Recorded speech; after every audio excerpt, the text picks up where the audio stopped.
Hi, so we're back, and this is the do-it-yourself blending board and what we have so far. So it looks pretty good. There's one spot up here where I accidentally got that with the hammer when I was pounding in the little brads, but I'll just go through the last row with you guys and show you just my method and how I am doing it. So let me get it set up here. Want me to hold the camera? No thanks, bud. I'm gonna set it right there, okay? Okay, so like right here, first what I did was I went along and I stapled these down at the bottom, okay? And stapled it at the bottom and also here in the sides, like underneath, where you can't really see. But you can see that one, kind of what I'm talking about there. I just did one staple on the side and one staple in the middle bottom of each one. And then of course around the edge after it was all done, I secured it with a lot of staples, especially like where the two pieces of the pet slicker brushes meet. So we're gonna come back here and just kind of show you how I'm doing this. So I have this thing here. This is called a punch. Okay, this is a really big one. They're not all this size, but what it is it's got the little tiny end, and then it's got this big end that you hammer. So what we're gonna do is take our little brads. I've got these. I think that they are they're 3/4 inch. They're the same as the wood. So they're perfect for this because they won't go through because you're going through the cloth also. So what we're going to do is position one right on this top layer that we cut really close. You're going to position one of the brads there. Okay, and because I stapled in the center bottom of each piece of cloth, I'm going to do 2 nails on either side. Okay? So, I'm going to do one here, and I'm going to do another one here. Okay? So that's what we're going to do right now. I position the brad. I push it in a little bit with my finger. It hurts a little bit, but it makes it a lot easier to pound it gently too, because if you go and try to do it all wacky smacky, you're gonna get it looking like this. Okay, see how the teeth got all bent there? And that's not exactly what we want. I'm gonna take this punch here. That's what it's called. They're called the punch. You can get them anywhere. Lowe's, Tractor Supply, whatever you have local to you. Ace, anyone. Anybody has them. Any hardware store. And you're going to just tap in the end of it. And this is making it so it's not bending all of our teeth.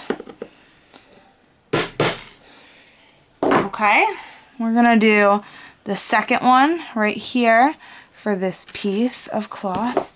You just kind of set it on there, and you can poke it through your carding cloth a little bit with your finger before you do it, and then give it 1 or 2 nice gentle pounds with the hammer before you do the punch. Now I'm going to come in with this at the corner. At the corner, we want to just kind of set that in there so it's going to go through all 4 layers of the carding cloth that are meeting there at that little intersection. Pound it down with our punch. I like to do one in the middle of the pieces too. Yes, it's only 1.5 inches of the, it's only 1.5 inches here, but you want it to be tacked right down good so that you don't get fiber stuck under there and stuff. So I'm just going to set that down. I kind of put this up at an angle so hopefully everyone can see a little better. And no, it's not the best looking blending board in the world. It's not going to work for me. Sorry guys. I got to be able to have it on a flat surface here. It's not going to be the best blending board. It's not an Ashford, but they're $200, so you take what you can get for $20. You know what I mean? Okay, so I like Fiber Arts a lot, but some of the equipment is just so expensive. Most of the equipment is very expensive. And it's like, how much do you invest in it? I'm not super serious about it. Like, that's not my business. I'm not going to go professional with being a fiber artist and like making yarn or art rovings or anything. I'm just doing it for fun. And I want to have the equipment that major artists do have, but without spending the big bucks. So you use what you've got in your area, local to you, and whatever you've got for money to, devote to that, then. And that's what I've done. Okay, so now we're at this last intersection here, and you can see that is absolutely 4 layers right there. Okay, you got this one, this one, this one, this one, all meeting up right there in the middle. So I try to find a good place to pound this in, like right here. You don't want it right on the edge because this cloth will rip. So you want to go in at least like a 1/16, an 1/8, really an 1/8 of an inch. You want to go in, make sure you're in an 1/8 of an inch. A 1/16 is really not enough. But about an 1/8 of an inch is good. Okay, we're going to pound that last one in nice and lightly right there. There's a lot of carding cloth there, so we can pound that one with the hammer first. Okay, we're going to take this punch and just go right in. I want to make sure, give that one an extra pound because it's right there on the edge. And we're going to do one more here. Nice and light first, and then go in with your punch after. It's sort of in there because that just makes, it's going to make your life so much easier if you can figure out how to pound that in there without,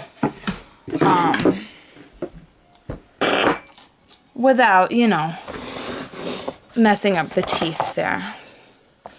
So, sorry, this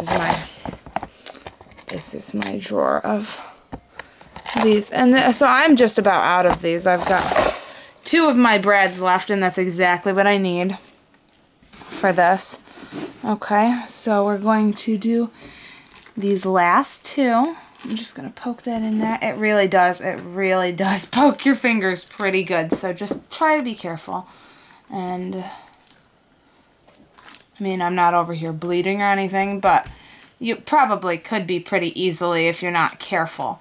So just be careful of those tines because they are, well, they're pretty sharp, but look at what they're meant to do, I mean, these ones are meant to brush dogs, but like a blending board, like all the cloth is the same. This is carding cloth. The dog brush cloth is exactly what carding cloth is. Okay, just in a much smaller segment.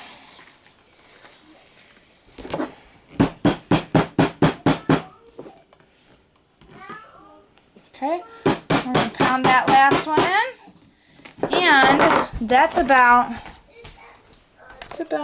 exactly what we're looking for there. It's pretty flat, I think. I think that's pretty flat as far as, okay, so if we do like a side view here, okay, you can see kinda where we're at, it's a little bit wavy, but that's nothing that's going to hurt your board, okay? So now what we're going to do is I'm just going to add my handle. I'm going to add my handle on right here in the middle. Yeah, it would probably be better if you had like a handle right up and down here, but that'll be fine to just put it here just for something to hold when you're working, you know. So I'm going to drill a couple of starter holes here, mark where that's going to go, and drill some holes there at the top. And so I'll come back with that. All right, thank you. I'll be back.